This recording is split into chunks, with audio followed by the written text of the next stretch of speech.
Muy bien, pues estamos en directo. Ay, a ver, nada, para la gente que nos esté viendo por primera vez, soy Luis Miguel Real, psicólogo, y en este directo tengo el gran placer de entrevistar a Juan Carlos Usó.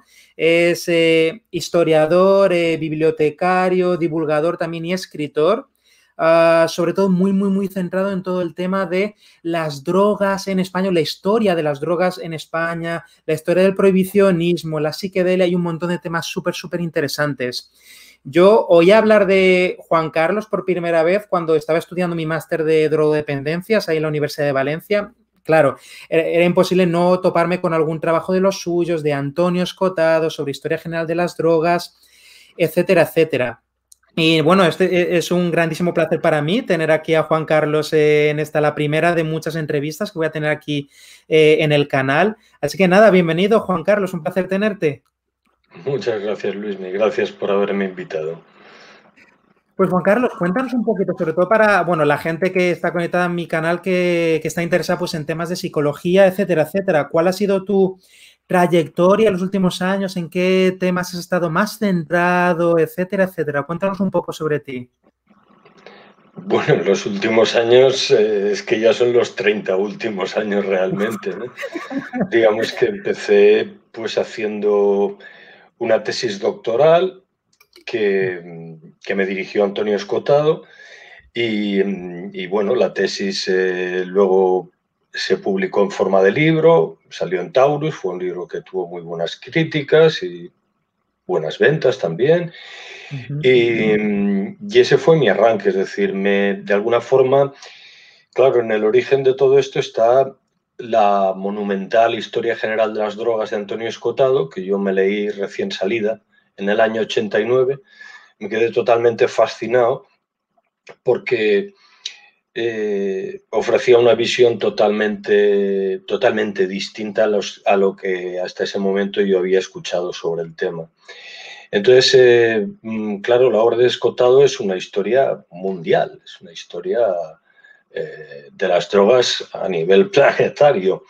Y entonces yo lo que me propuse fue indagar, digamos, el origen del denominado problema de las drogas en el caso concreto del Estado español, ¿no? Y entonces a eso me dediqué durante los años de la tesis. Ya defendí la tesis. Al publicarse, digamos que me consagré un poco ya como especialista en el tema y he seguido investigando y, como tú dices, divulgando también los frutos de mis investigaciones, pues hasta la fecha realmente, es decir, ahondando y profundizando cada vez más en aquellos aspectos que realmente me interesaban, ¿no? Que era el cuándo, el cómo y el por qué. El cuándo y el cómo del por qué, claro, porque toda la visión, la idea general que tiene la mayoría de la gente sobre las drogas, su prohibición, etcétera, no ha sido así durante toda la vida, ¿no? En tus proyectos hablas mucho sobre todo ese proceso histórico que ha llevado a que en España pues ahora tengamos la visión y también la legislación que tenemos en cuanto a las drogas, a su consumo, a la prevención, a todo, etcétera. Entonces, ¿puedes contarnos un poco más sobre todo eso, la historia de las drogas en España? Bueno, básicamente,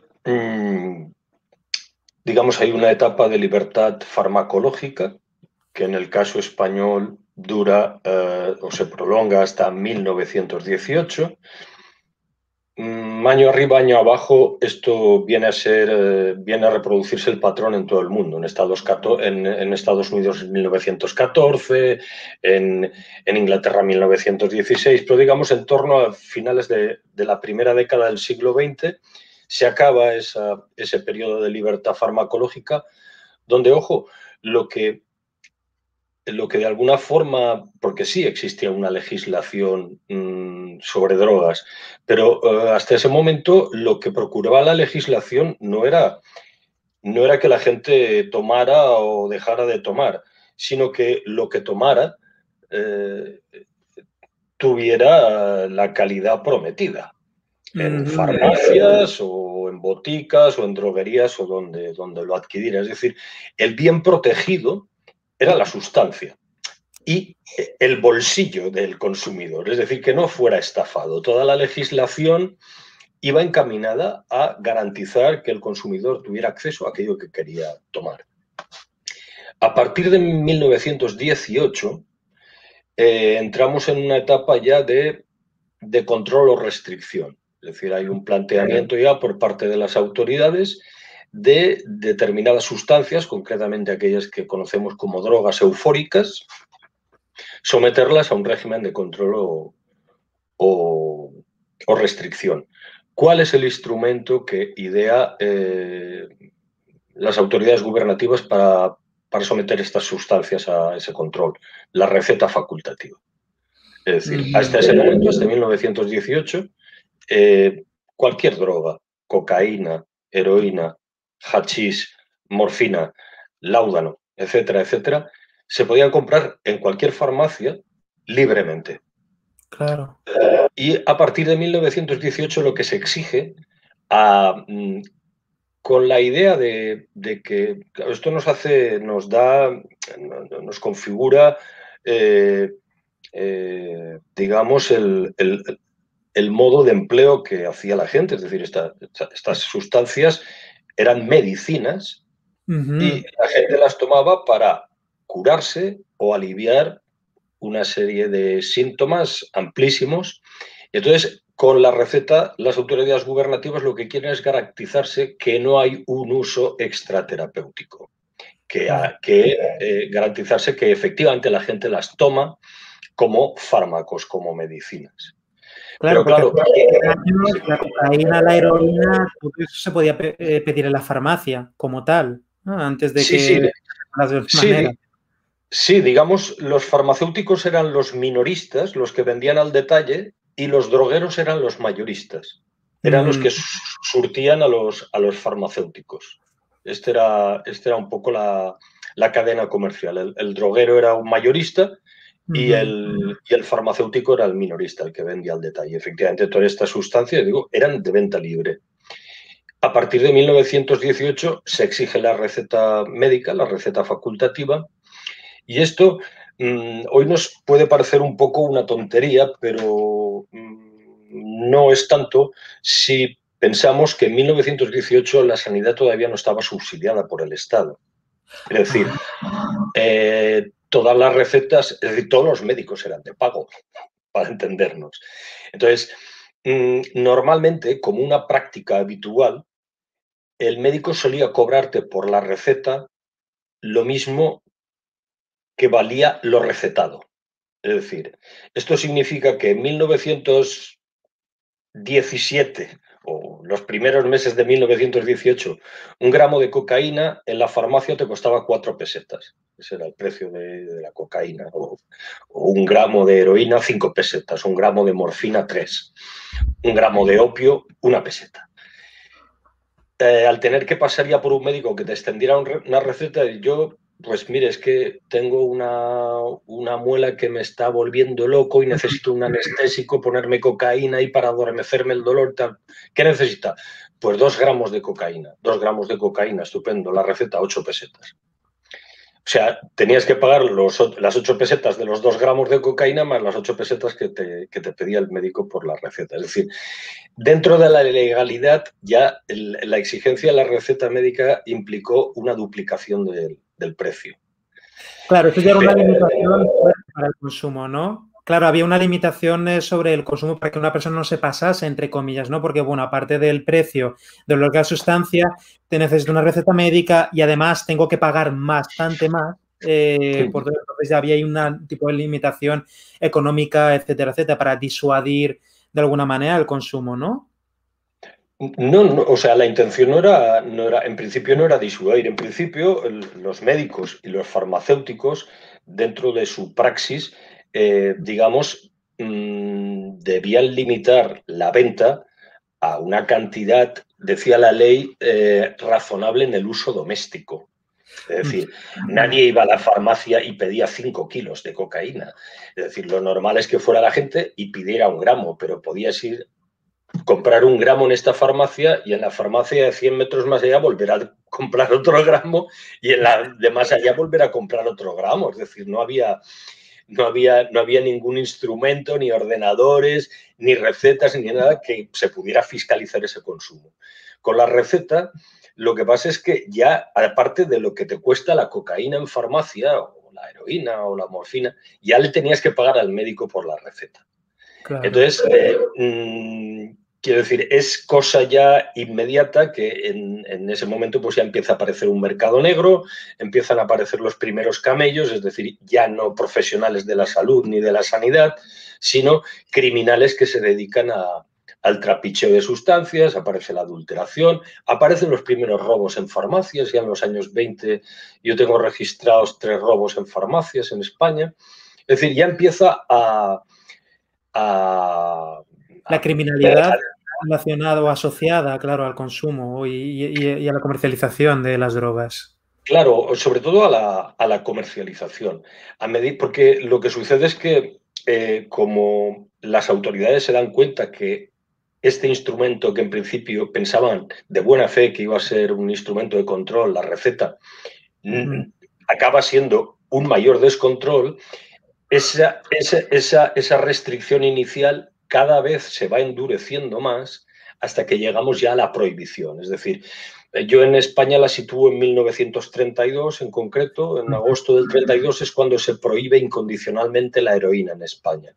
Es decir, la etapa de libertad farmacológica acaba en 1918, empieza la etapa de control o restricción, acaba en 1932 y a partir de ella podemos hablar plenamente de una época ya de prohibición, de plena prohibición. Y ya claro, con la consiguiente guerra entre el gato y el ratón, es decir, que la cual pues nos vemos inmersos ya desde entonces. ¿Sí?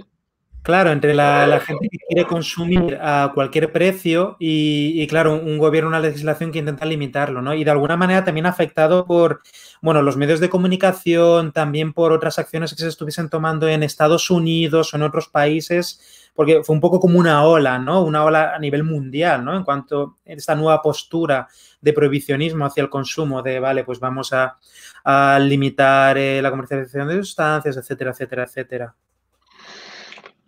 Sí, bueno, es que ten en cuenta que durante el siglo XIX se vive un desarrollo farmacológico, un desarrollo en la farmacología que no se había conocido en todos los siglos anteriores. Es decir, desde el descubrimiento de nuevos fármacos, la morfina se descubre en 1805, la cocaína en 1860, la heroína en 1898, es decir, todo esto es una carrera muy rápida. Y se descubre también en el siglo XIX, que fue quiero decir, hoy lo tenemos totalmente integrado en nuestra cotidianeidad, pero en aquel momento fue un adelanto en la práctica médica tremenda, que es la jeringuilla y la aguja hipodérmica. Entonces, todo esto son inventos que se dan en el siglo XIX. Entonces, en principio no hay ningún problema, pero es decir, en el momento en que, digamos, determinados próceres morales, por decirlo de alguna forma, se rasgan las vestiduras al comprobar que hay gente, digamos, que está haciendo un uso extraterapéutico, por decirlo de otra forma, socialmente indecente de estas sustancias, pues es cuando se plantean la restricción, la prohibición. Y todo esto empieza, es decir, piensa que también en el siglo XIX ya hay un enorme movimiento temperante contra el alcohol. Ese movimiento temperante contra el alcohol a principios del siglo XX se trasladará al opio, sobre todo centrado en China, donde hay millones y millones y millones de opiómanos, y a partir de ahí pues ya se extiende al resto de sustancias, pues eso que consideramos eufóricas. Claro, claro. Y la situación también, bueno, la situación también cambió, por lo menos a nivel social, bastante después de la muerte de Franco, ¿no? Después del franquismo también hubo bastantes cambios en cuanto a, por lo menos socialmente, o la manera en que la mayoría de la sociedad percibía ciertos tipos de drogas o su consumo, etcétera, etcétera. Bueno, es que lo que sucedió aquí, entiendo yo, después de la muerte de Franco, 40 años de dictadura, es que, digamos, todos los temas que eran tabú, que estaban prohibidos. Hablo del sexo también, de otras cuestiones no farmacológicas, lógicamente, de alguna forma estaban vinculadas a ese autoritarismo franquista, ¿no? Entonces, al morirse Franco, digamos, puede ser que hubiera un interés desmesurado también por romper estos tabús, ¿no? Lo mismo que se vivió aquella famosa ola del destape, ¿no? En el cine, en las revistas y tal, ¿no? Es decir, cierta, no sé si llamarlo banalización de la representación sexual o eso, y probablemente las drogas también se vieron un poco afectadas por esta dinámica libérrima que se vivió en aquel momento.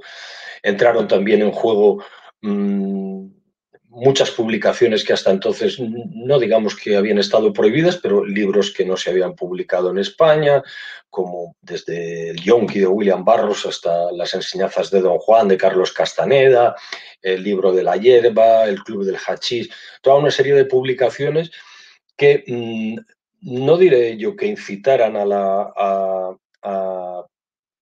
que despertaran la curiosidad, pero sí que, digamos, alimentaron el interés por toda esta serie de cuestiones que hasta entonces pues, habían estado, no estaban en la agenda social, más que para, bueno, aquí en España todo el mundo sabe de la existencia de los famosos grifotas del subdesarrollo, ¿no? Es decir, la gente que, legionarios, exlegionarios, carteristas, asiduos del barrio chino, toda esta gente que, bueno, pues se consumían grifa y kif. Esto era una cosa más o menos sabida y no diré que tolerada, pero sí que sí se hacía la vista gorda, porque a fin de cuentas el hábito de fumar kif y fumar grifa, digamos, estaba muy asociado al ejército vencedor, al bando vencedor en la guerra civil, es decir, los regulares y los legionarios y tal. De hecho, se dice que durante el periodo de guerra civil todo el ejército que había invadido la península desde África no le faltó en ningún momento suministro de kif y grifa, y que en ese suministro, si no participaba, vamos, por lo menos estaba súper enterado el Estado Mayor, o sea que es que ahí no hay debate. Claro, como que hubo mucho, ¿no? Incluso claro, ¿verdad? Durante la guerra civil, etcétera, etcétera, para los bandos, claro. Esto no había escuchado jamás, Y cuéntanos... Sí, bueno, aparte hay una cuestión que esto, lo del consumo extendido de kif y grifa entre legionarios y regulares y tal, esto es una cosa bastante sabida, pero lo que ya no es tan sabido es que España, el gobierno español, tuvo un protectorado en Marruecos desde 1912 hasta 1956. Marruecos quedó dividido en dos protectorados, el protectorado francés, que quedaba al sur, y el protectorado español en el norte. Justo las zonas productoras de cannabis, las serranías de Ketama, los valles del Lucus, quedaron dentro del protectorado español. Entonces, en Marruecos, desde 1912 a 1956, había a pequeña escala una representación perfecta de lo que era la sociedad española. Es decir, no solamente había soldados, había funcionarios, albañiles, carreteros, mineros, maestros de escuela y todo el espectro socioprofesional que en ese momento había en España también estaba allí en el protectorado. Entonces, mucha gente entró en contacto con el kif y con la grifa allí en el protectorado español. Es decir, no solamente tenemos el factor, digamos, guerra civil, que además el ejército vencedor es en el que está muy arraigado el hábito, sino que en esos 40 años, de 1912 a 1956, España gestionó la mitad de Marruecos, y en concreto la mitad donde se encontraba Bien, es verdad que no era, es decir, el kif y la grifa eran drogas mal vistas hasta por los propios marroquíes, es decir, no estaba bien visto, pero claro, había mucha gente que fumaba, es decir, hay testimonios, pues que, qué sé yo, Miguel Gila, por ejemplo, el humorista, lo cuenta en sus memorias, que probó pues cannabis en O'Keeffe o eso, no sé si en Tetuán o eso, el poeta y escritor gaditano José Manuel Caballero Bonal también, es decir, mucha gente que vivió allí o que de repente pues iba de vacaciones o iba a visitar a un familiar o a un amigo, era como una cosa exótica, sí, sí, esto es así. Es una de las cosas curiosas, digamos, que, que presenta el Estado español que no presentan otros países. Es decir, aquí se han fumado porros de toda la vida, por decirlo de alguna forma. Sí, de toda la vida, de todo sentido.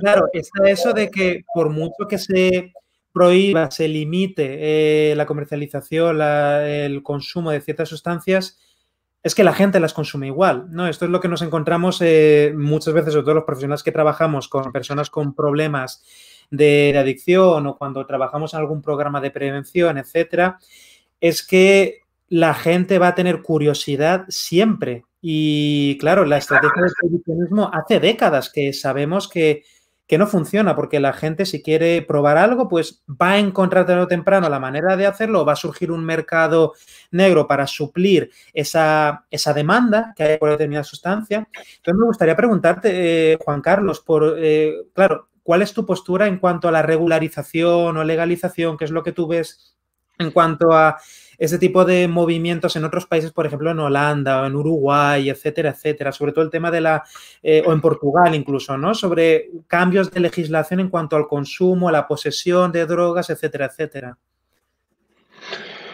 Bueno, a ver, aquí hay una cuestión que es que yo creo que es que urge recuperar el acceso a estas sustancias a nivel terapéutico.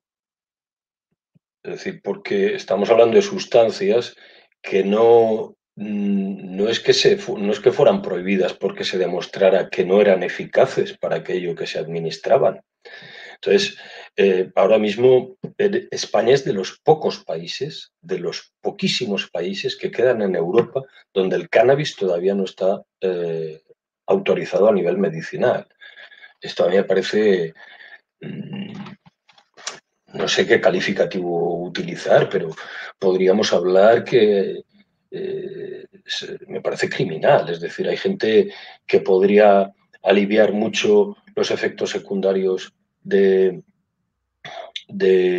la quimioterapia, hay gente que podría combatir perfectamente el insomnio, hay gente que podría recuperar el apetito gracias a derivados canábicos y esto lo tienen que hacer de manera ilegal.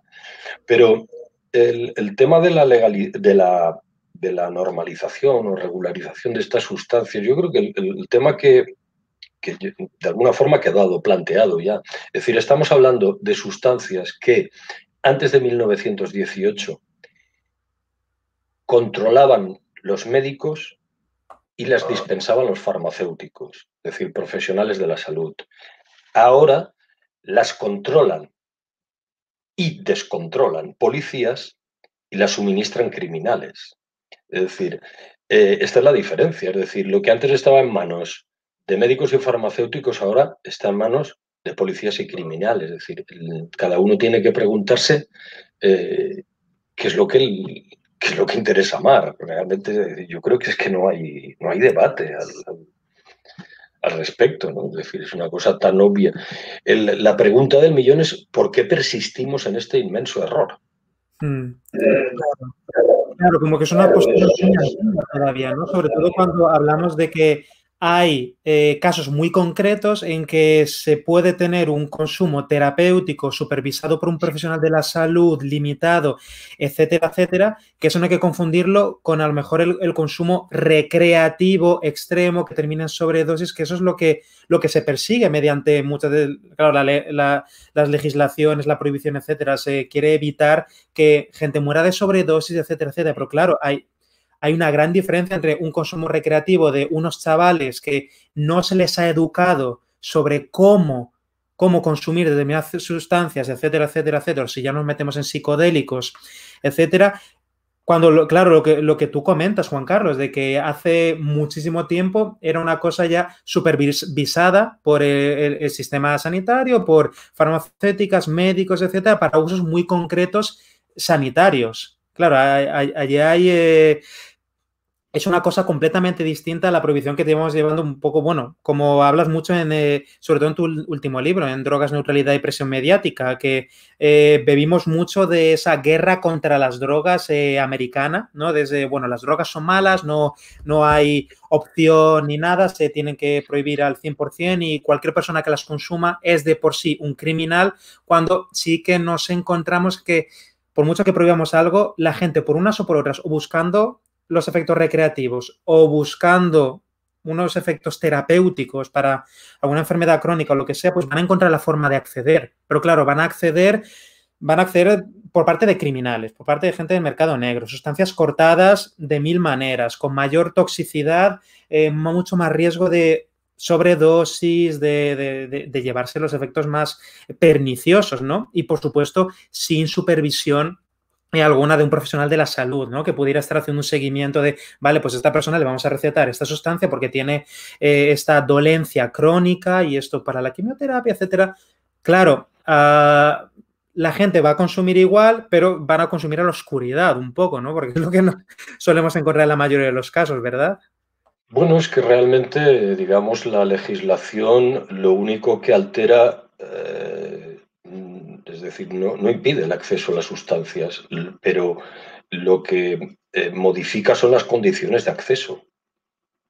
Entonces, ahí es cuando vienen los problemas. De todas formas, es decir que eh, la distinción no es únicamente entre usos terapéuticos y usos problemáticos. Es decir, la mayor parte de gente que toma drogas no genera problemas y no tiene problemas. Es decir, hay usos lúdicos, digamos, autocontrolados o autocompensados. Otra cosa es que el calificativo moral que eso nos merezca. Yo ahí no voy a entrar. Pero es decir, la gente que, es decir, normalmente tendemos a presentar, los medios de comunicación tienden a presentar el consumo de drogas como algo intrínsecamente problemático, cuando los problemas solamente se producen en un porcentaje muy pequeño de los consumidores y consumidoras de drogas. Es decir, la mayor parte que consume drogas no, no tiene mayores problemas que el resto de gente que no las toma. Y esto es una cosa vamos, que es evidente, es decir, no hace falta más que ir a las cifras, es decir, cuánta gente muere al año por sobredosis, que sería, digamos, el extremo de la problematicidad, y cuánta gente consume. Es decir, lógicamente no. O cuánta gente, digamos, genera una adicción, es decir, llega a descontrolar por una sustancia y cuánta gente la consume. Es decir, el porcentaje de la gente que plantea problemas es menor. Yo hace poco tuve la oportunidad de dar una charla sobre este tema a religiosos. Y entonces, claro, yo les dije, empecé un poco haciendo el esquema típico, es decir, ustedes supongo que entienden que hay unas cosas que se llaman medicamentos y otras cosas que se llaman drogas, los medicamentos son buenos, las drogas son malas, etcétera, etcétera. Digo, bien, usted imagínese que siempre que se hablara de la Iglesia, se hablara de los curas pederastas y de los que cuelgan los hábitos. Es decir, no se diera ninguna otra noticia más sobre la Iglesia que los abusos sexuales a niños por parte de sacerdotes, la venta de bebés por parte de monjitas y la gente que cuelga los hábitos. Es decir, claro, se crearía una imagen totalmente distorsionada de la El Iglesia. ejemplo perfecto, ¿eh? La Iglesia no es eso. Bueno, pues esto es lo que ocurre con las drogas. Es decir, solamente te hablan o como yo que sé, que te hablaran de los coches y solamente te hablaran de los accidentes, de los tetraplégicos, de los pinchazos de ruedas. Entonces dices, bueno, la gente está loca porque coge coches si eso es una calamidad, ¿no? Y tal, ¿no? Es decir, no, a ver, el coche es un gran invento que sirve para que nos desplacemos y tal. Y sí, es verdad, hay accidentes, se pinchan ruedas, hay averías carísimas, pero esto es, digamos, daños colaterales, o sea, Claro. no es lo esencial, lo fundamental del coche. Claro, y que además Entonces, esos problemas colaterales se pueden reducir mucho si se hacen más esfuerzos en la fase de prevención, ¿no? De que la gente que utilice ciertas sustancias que van a utilizar igualmente, que estén debidamente informadas sobre los efectos, sobre las dosis, o que sí, claro, haya, en eso claro. consiste la reducción de daños y riesgos, en eso consiste, es decir, es esa tercera vía que se abrió ya hace años con mucho éxito entre la prohibición y la prevención. Bueno, pues luego la gente que apostó por la reducción de riesgos y daños, es decir, bueno, de manera pragmática, es decir, no vamos a conseguir que la gente tome drogas, que la tomen con conocimiento de causa y con un margen de seguridad lo más alto posible. Claro. Claro, totalmente. Por ejemplo, alguien me habló hace muy poquito, no sé si es verdad, pero que es una legislación que se están planteando, por ejemplo, en Holanda, para que, bueno, ahora no hay festivales de música, ¿no? Pero en el futuro, cuando vuelva a haber festivales de música, poner como puestos, ¿no?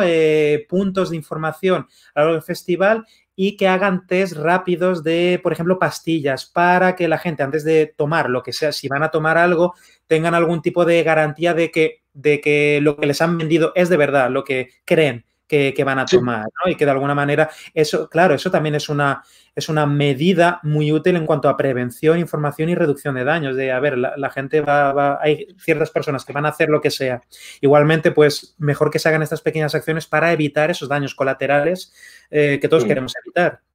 Sí, esto de hecho ya existe en España, además desde 1997 creo que se fundó Energy Control Sí, en el y, control, y sí. entonces Energy Control trabajan en esta línea, es decir, yo he visto en muchas fiestas tenderetes de pequeñas carpas de Energy Control donde te hacen rápidamente un, un análisis y luego tú decides. Te dicen, mira, esto de éxtasis tiene solamente esto, o en fin, o está muy dosificado, toma con la mitad que te Cuidado. tomes. Y no solamente en Energy Control, en el ámbito del País Vasco también existe otra asociación absolutamente igual, enfocada en el tema de reducción de riesgos y daños, que se llama iLacket. Entonces, que a mí me consta que está, y bueno, Energy Control además funciona, yo iLacket la conozco menos, pero Energy Control que sí los conozco, además me honra tener amigos y amigas dentro de esta ONG, trabajan muy bien y funcionan muy bien, tanto a nivel de información como a nivel de analítica, como a nivel de atención también, porque en algunos festivales, como, bueno, hay uno en Portugal muy importante que se llama el Boom Festival, llegaron a montar o a colaborar con el Cosmic Care, ¿no? Es decir, una carpa, un puesto, digamos, ya no solamente para informar y para asesorar y analizar, sino para atender pues, casos pues, de pequeñas sobredosis, de pánicos, y bueno, gente muy eficaz, muy preparada y muy humanos todos. Y muy humanos, claro.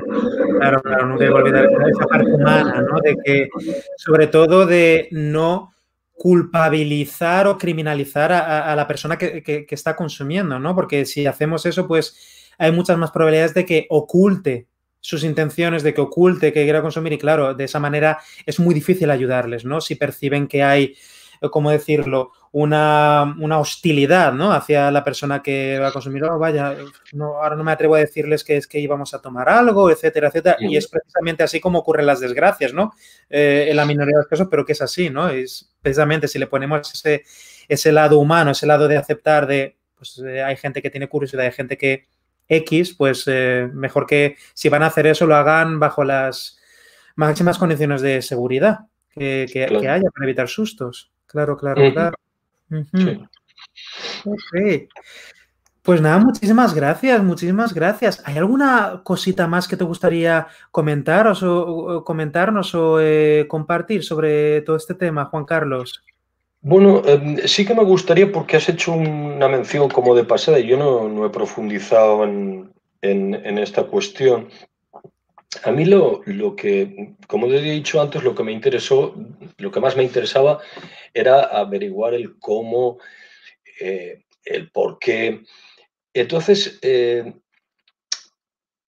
la lectura de la historia general de las drogas de Antonio Escotado, sin llegar a decirlo así abiertamente, pero la conclusión que saca cualquier lector o lectora de esta obra es que lo que tú has comentado antes, que digamos la prohibición es una cosa de Estados Unidos que exporta a nivel mundial.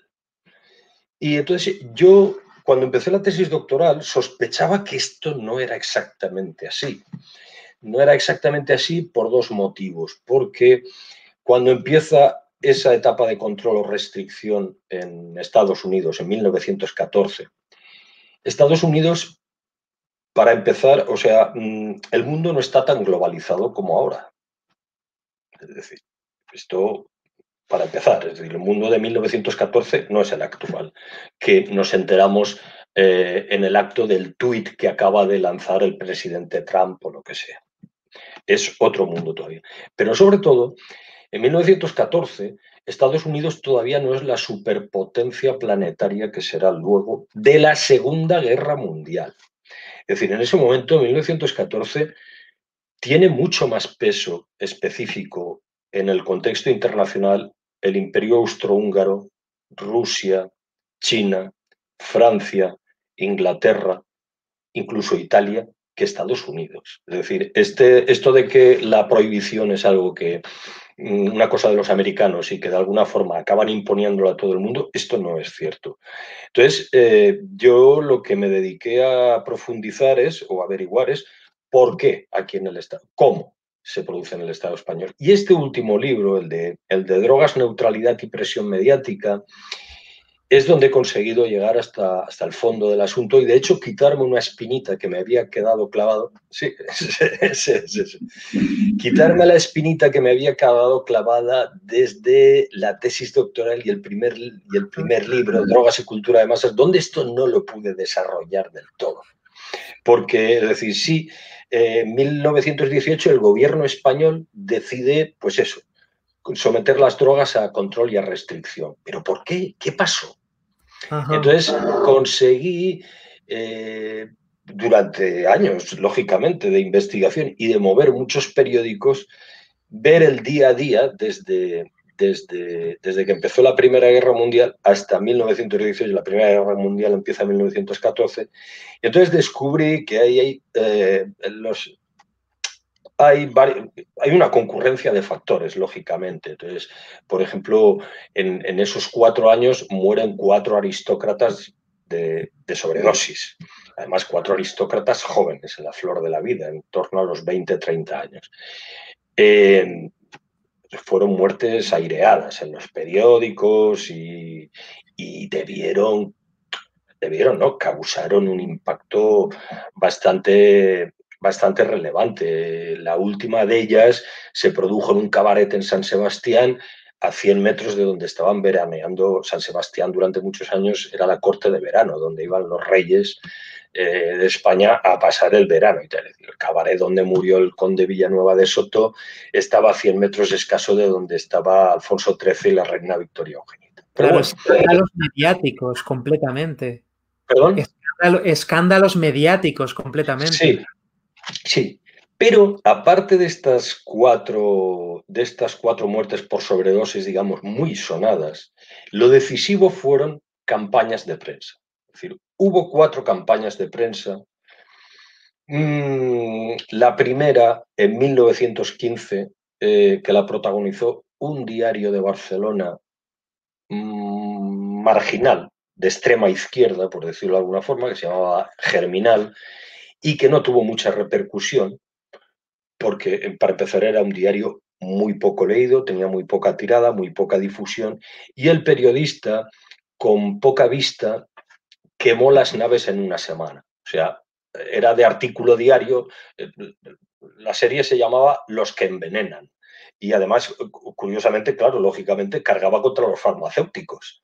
Ah, Que en ese momento, es decir, la primera campaña, bueno, las cuatro campañas son en un momento en que las drogas son de venta libre, es decir, se vendían en farmacia. Esta campaña, como digo, de 1915, pasó desapercibida. Pero en 1917 hubo otra campaña en Barcelona que ya no pasó tan desapercibida porque el que la abanderó fue el diario El Diluvio. El Diluvio era el antagonista de La Vanguardia. La Vanguardia, que todavía existe, era el periódico monárquico de derechas, conservador, y El Diluvio era el oponente, el diario popular, republicano, pero ya tenía una gran tirada. Y ahí ya hace una campaña un periodista que firma con un seudónimo, Fray Gerundio y tal, pues destapando el abuso que se estaba haciendo de cocaína en Barcelona en aquellos momentos. Esa campaña coincidió con una campaña coral mediática, una campaña mediática coral de todos los diarios donostiarras cuando se produjo esa muerte en el cabaret del conde este que te decía. Es decir, prácticamente coinciden. La campaña del diluvio, además, el periodista fue más listo y no era de artículo diario, sino que fue de artículo semanal, con lo cual la campaña ya se extendió bastante más tiempo. Y el ruido mediático que hicieron los periódicos de San Sebastián fue muy importante porque, repito, San Sebastián era la corte de verano y además era una ciudad que los notables de San Sebastián la habían orientado hacia el ocio de élite y entonces no querían que se les muriera la gallina de los huevos de oro. Entonces, estas tres campañas son muy importantes, pero la definitiva es cuando, si te das cuenta, son campañas periféricas. Se producen dos en Barcelona, una en San Sebastián.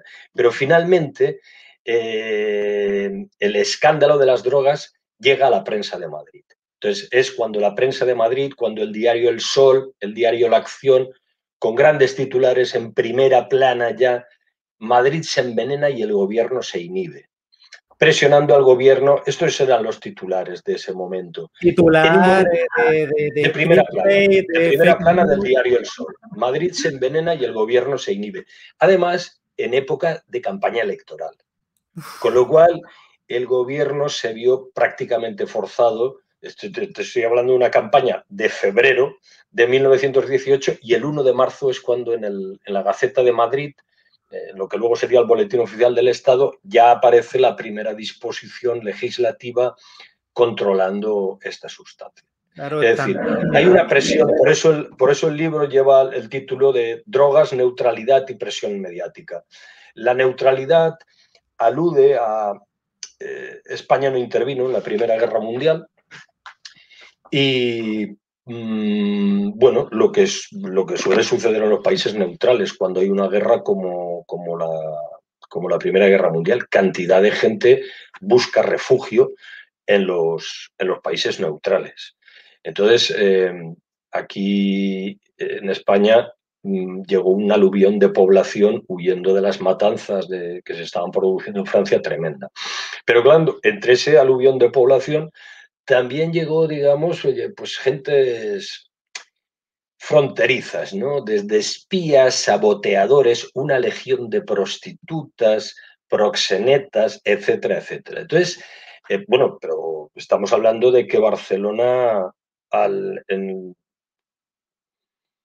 a los 2 meses de estallar la Primera Guerra Mundial llegan 80.000 personas a Barcelona. Es decir, en una ciudad de 300.000 habitantes que de repente te lleguen 80.000. Claro, migrantes por la guerra. Sí, y entonces, bueno, todos los testimonios del momento, de la época, atribuyen la extensión, sobre todo del consumo de cocaína, a las prostitutas francesas. Es decir, que, digamos, las que les descubren el vicio a sus clientes y luego pues las prostitutas españolas por imitarlas también y este es el digamos, el esquema. Lo que pasa es que luego, es decir, no pensemos que esto sucedió solamente en los países neutrales, es decir, en los países beligerantes el consumo de cocaína también se extiende en esos años. De hecho, sobre todo los soldados ingleses y en particular los canadienses que intervinieron en la Primera Guerra Mundial en el Macuto de campaña, todo el mundo llevaba ese tarro de tableta que está en la portada del libro. Forced March, ¿no? Marchas forzadas, ¿no? Que eran tabletas de cocaína precisamente pues para poder hacer frente a los rigores de la batalla, a las largas caminatas, a las horas y horas de intensos bombardeos en trincheras, en unas condiciones lamentables y tal. En fin, en realidad, el consumo de drogas moderno, digamos, se extiende durante los años de la Primera Guerra Mundial. Bien es verdad que en el siglo XIX ya había habido mucho consumo de morfina, pero sobre todo vinculado a los traumas de guerras. Es decir, es que claro, hemos de pensar que hasta la generalización de la aspirina, que esto viene a ser en los años 30, el único analgésico que conoce la humanidad es el opio y sus derivados. Es decir, me da lo mismo si estamos hablando de un dolor, de un cólico de riñón, de un dolor de cabeza, de un dolor de muelas, de un dolor de vértebras lumbares, el dolor que quieras. La única forma de combatirlo es con opio, láudano y morfina. Es el único que Entonces, había. sí, bueno, no había otro analgésico. Entonces, pues la guerra franco-prusiana, sobre todo, la guerra de los Boers, la guerra de secesión norteamericana, ocasiona muchos traumas, muchos heridos, muchas mutilaciones y tal. Y entonces es verdad que en el siglo XIX hay ya un gran consumo de morfina. Pero el consumo lúdico, como lo entendemos hoy en día, el consumo moderno, lúdico, es decir, sin una necesidad estrictamente terapéutica, es una cosa que se extiende en el mundo occidental durante los años de la Primera Guerra Mundial. Súper interesante, súper interesante. Además, estas son cosas que la mayoría de la gente, claro, no conoce para nada, ¿eh? Y yo por eso me sorprendí tanto cuando leí tu libro y también lo disfruté, ¿no? Porque hay un montón de anécdotas súper interesantes. Hay incluso recortes, hay titulares de periódicos, está súper bien documentado y muy detallado, ¿no? Y de nuevo, se capta muy bien esa atmósfera social de la época y como tú has dicho, ¿no? Esos momentos clave a nivel político en el calendario de, vale, pues las elecciones son el mes que viene y como, vale, pues poniendo esos titulares aquí o allá hay una presión mediática absoluta que va a presionar al gobierno de turno a tomar una serie de medidas que a lo mejor no habría tomado si esa presión no hubiese estado ahí por parte de los medios o el escándalo con estos aristócratas, etcétera, etcétera.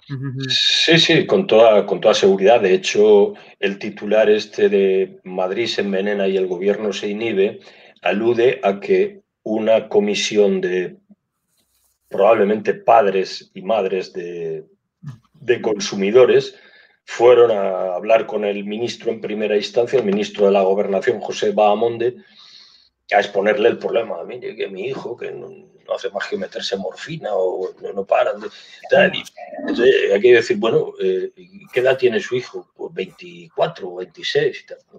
Es mayor de edad, él sabrá lo que hace. Es decir, en una primera en la primera entrevista que tuvieron con el ministro dijo, bueno, pero ¿qué me están contando? Es decir, o sea, ustedes sabrán o ellos sabrán lo que están haciendo, ¿no?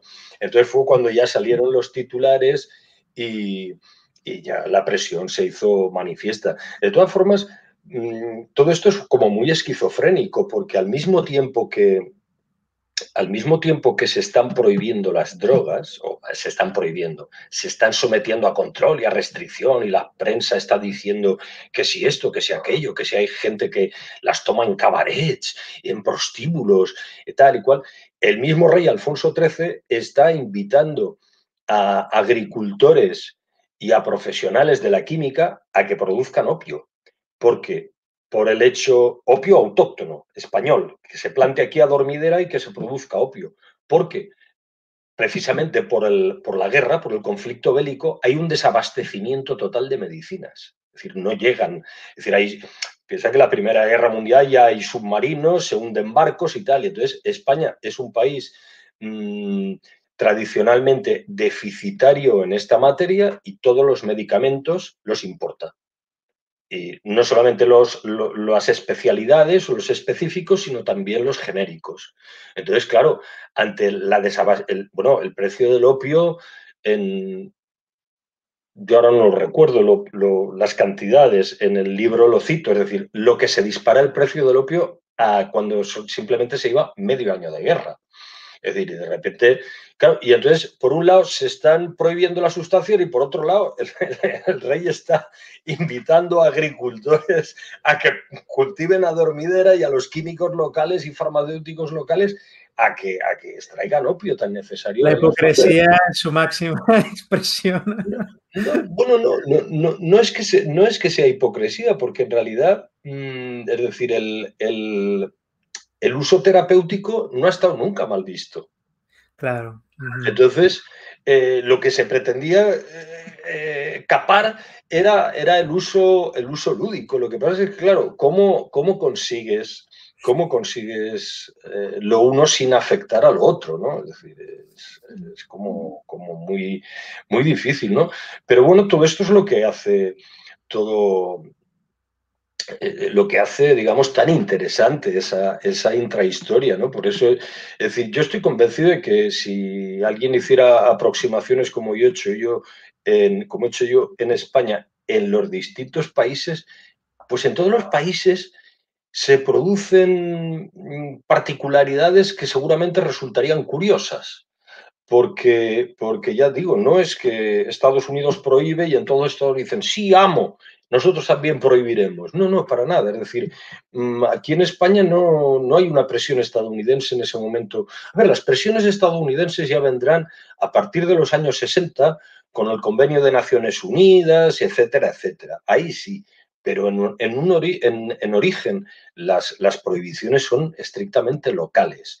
Y, por ejemplo, en Suiza es un caso muy similar al español, porque Suiza también fue un país neutral, hubo cantidad de refugiados franceses, alemanes que fueron a Suiza, al darse la circunstancia que en ese momento es cuando se extiende el consumo de cocaína, es el momento del famoso cabaret Voltaire en Zúrich, que lo regentaba Hugo Ball y Emma Henning, su novia, su amante, su mujer, y eran dos conspicuos consumidores de cocaína. Por la prensa suiza también achaca la epidemia de cocaína a todos los refugiados alemanes que han llegado escondiéndose de las matanzas y tal. Pero lo cierto es que, ya te digo, en los países beligerantes sucede exactamente lo mismo. Es decir, el primer país que, por ejemplo, que esto es una cosa bastante desconocida, el primer país que tuvo una epidemia de heroína, una crisis de heroína, fue Egipto. Y también en 1915, en plena Primera Guerra Mundial. Es decir, Egipto ahí no estaba. Dices, bueno, ¿por qué? Son unas cuestiones muy particulares. Yo hablo del caso egipcio en mi libro también, porque punteo algunos casos de países, el de Cuba también. Todos coinciden en la misma época, ¿no? Entonces, en cada país hay particularidades, digamos, juegan, que acaban convirtiéndose en factores decisivos de la expansión del consumo y de la política prohibicionista. Otra cosa que la gente normalmente, ya ahí nos centramos en el hachís y la marihuana. Piensa que la prohibición de la marihuana, que está instigada por Estados Unidos en los años 30, por influencia o por presiones de los magnates del papel y del nylon, de Randolph Hearst y DuPont, que en fin, les conviene que el cáñamo en general, del cual también se obtiene fibra y un papel de infinita calidad, mucho mejor que el de pasta, pues, pero esto no es verdad. Es decir, la marihuana o el cannabis está fiscalizado a nivel internacional en los convenios internacionales desde 1925. O sea, antes. Y el país que eleva la propuesta para que esa fiscalización prospere es Egipto. Pero antes de Egipto ya hubo un intento que lo planteó Sudáfrica. Lo que pasa es que en aquel momento, creo que era en 1909, lo que pasa es que Sudáfrica, digamos, no tenía el suficiente peso específico para que, es decir, el resto de la comunidad internacional, cuando lo planteó Sudáfrica, digo, bueno, me estáis hablando de un problema vuestro, doméstico, que estáis diciendo que si los negros fuman y no trabajan, que si violan a las mujeres blancas y tal, bueno, apañaos y tal, ¿no? Es decir, realmente lo curioso, desde el punto de vista del historiador, que es el mío, es cómo siguen persistiendo determinados mitos que no son para nada ciertos. Es decir, la historia es bastante más compleja que lo que quiere que esa receta de decir Estados Unidos es el gran prohibicionista y lo siguen todos. Y la comunidad internacional por hacerle el rendezvous o presionados y tal. No, nada de esto. Es decir, la historia de la prohibición de las drogas es como presenta muchas particularidades y muchos aspectos que solamente se pueden entender viendo uno por uno los distintos casos locales. Súper complejo, súper complejo. Y además, no, como tú dices, hay un montón de matices diferentes, etcétera. Y claro, si no tenemos la visión desde las diferentes perspectivas, etcétera, etcétera, es muy, muy, muy difícil, ¿no?, enterarnos de la imagen global, etcétera, etcétera. Ok. Oye, pues nada, te he tenido entretenido durante una hora. Muchísimas gracias por haberte apuntado, Juan Carlos. Ha sido un absoluto placer tenerte aquí con nosotros. Y antes de cerrar, cuenta a la gente, a ver, bueno, página web, blog, redes sociales donde te pueden encontrar si quieren leer más sobre ti o entrar en contacto contigo, lo que sea. Bueno, tengo un blog que se llama Los Simples Deseos y luego pues tengo un perfil de Facebook. Bueno, tengo dos perfiles, uno personal y uno de autor, pero realmente es decir, donde más me prodigo, intento estar al día con estas cuestiones, pero tampoco voy a darme el pegote. Las tengo gracias al editor de uno de mis libros que me dijo, Juan Carlos, no puedes seguir anclado en el siglo XX, tienes que tener tu tenderete digital porque esto ha cambiado y tal. Y fue él el que amablemente me abrió el blog y me abrió los perfiles de Facebook y luego yo a trancas y barrancas pues he conseguido aprender a alimentarlos. Pero lo mío sigue siendo el papel y sigo trabajando y colaborando con, sobre todo mis artículos que tienen que ver con el tema drogas, los publico en la revista Cáñamo, que muchos conocerán, y en otra revista menos conocida, porque solamente saca un número al año, es una revista de auténtico culto, pero de la cual me siento especialmente orgulloso y satisfecho porque estuve prácticamente desde el nacimiento de la revista, que se llama Ulises, y bueno, ya empezamos el primer año que la publicamos fue en 1997 y no es que sea una revista que vaya sobre drogas, porque trata trata múltiples temas, desde budismo zen, psicología transpersonal, comentarios de libros, de música, raves, ecología, psiquedelia, religiosidad, o mejor dicho, espiritualidad. Es decir, es una revista como muy polifacética y además muy artesanal, hecha con mucho cariño, yo creo que muy bonita. Y desde luego la gente los que la conocen y la adquieren se fidelizan ellos mismos a esto. Estamos intentando dar el salto ahora, dejar el papel y convertirla en una revista digital. Queremos lanzar una gran web que se llamará Universo Ulises. Y entonces, bueno, suelo colaborar en estas dos revistas, es decir, ya lo que son, aparte de los libros, lo que son artículos y tal, pues suelo sacarlos en Cáñamo y en Ulises. También he colaborado con mucho gusto también en una revista de psiquiatría que se publica en el País Vasco, Cuadernos del Norte, de salud mental. Y bueno, pues en la medida de mis posibilidades, pues sigo investigando, porque es lo que realmente me da plena satisfacción, es el hecho en sí de la investigación.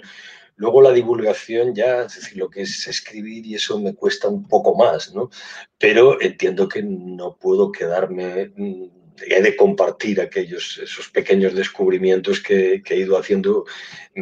Como historiador me siento obligado a compartirlos con otra gente, ¿no? Me leerá quien me leerá, pero bueno, está ahí. Pues nada, muchas gracias por estas píldoras aquí con nosotros hoy, ¿vale, Juan Carlos? Muchas gracias y nada, te mando un fuerte abrazo en estos tiempos te mando un abrazo virtual. Otro para ti, Luis. Muchas gracias por tu atención. Interés. Chao, chao. Chao. Ay. Pues nada, muchas gracias a todas las personas que habéis estado conectadas o que, bueno, estáis viendo el directo, la entrevista después. Nada, os animo a que os paséis por la página web de Juan Carlos o que os leáis alguno de sus libros. El último publicado, he dejado el link aquí en la descripción del vídeo. Y nada, suscribiros a mi canal. Voy a traer a gente muy, muy, muy interesante en las próximas semanas y meses aquí al canal para hacer entrevistas sobre temas relacionados con la psicología, etcétera, etcétera. Así que nada, cuidaos mucho todos. Chao, chao, chao.